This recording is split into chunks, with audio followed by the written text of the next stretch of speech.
is the 25th anniversary of the Memorial Day concert.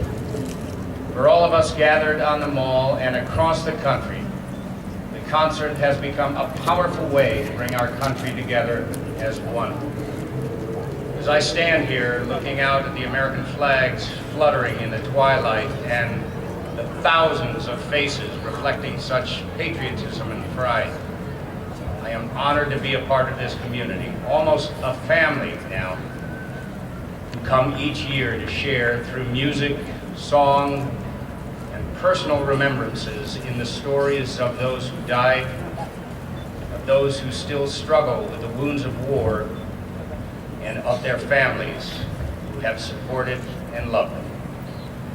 For a quarter century, this concert has truly become our nation's memorial service as we remember our military and pray for a time when there will be no more war. Welcome to the National Memorial Day Concert. Being on the steps of the Capitol takes us back to the meaning of Memorial Day. Coming together in grateful remembrance of those who have sacrificed and died for our country. This is certain. We who have enjoyed freedom honor those that serve. Everywhere there was the smell of cordite, sulfur, and burned and rotting enemy dead. My battalion has started up with 35 corpsmen. I was the only one to leave, not dead or wounded. For years, I kept the nightmares to myself. Most of us vets just wanted to forget. But it was impossible. It was burned into our memories. You know the Chinese are out there, but you can't see a thing. Then at 5 minutes to midnight, their speakers start blaring. Someone's screaming in English, "You're gonna die, GI!" And then pow! All hell breaks loose. You get a little tired of killing, throwing grenades, shooting, doing everything you can to keep you and your buddies alive. My name is Dusty. I did 2 tours in Vietnam. One night I sat up with a boy named David. His kidneys had been removed, and both he and I knew the unspoken truth. He would not make it through the night.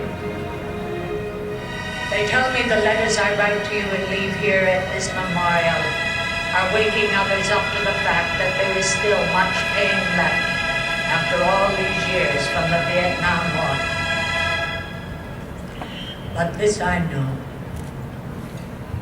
I would rather to have had you for 21 years and all the pain that goes with losing you than never to have had you at all. My son Joe called me when it happened. "Dad, I'm going," he said. We both knew it was not going to be a good day.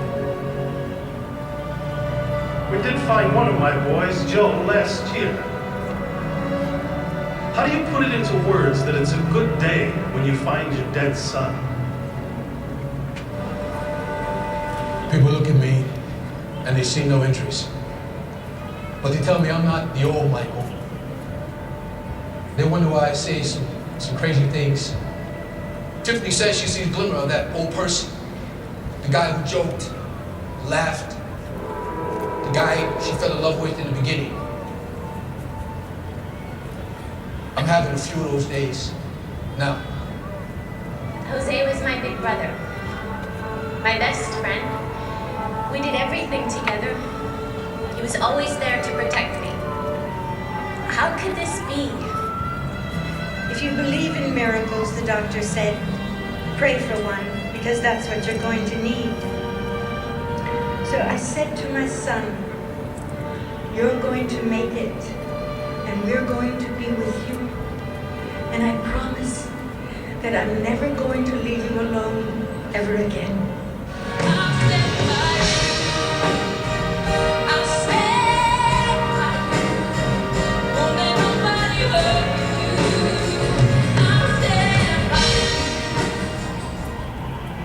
Section 60. Arlington's somber frontier, where the line of fresh graves advances daily. Many of those killed in Iraq and Afghanistan. They were putting their own lives at risk. But we'd all rather die trying than go back home and feel like we didn't do enough. They're the ones that made the sacrifice. But somebody like me has to come forward and tell their story.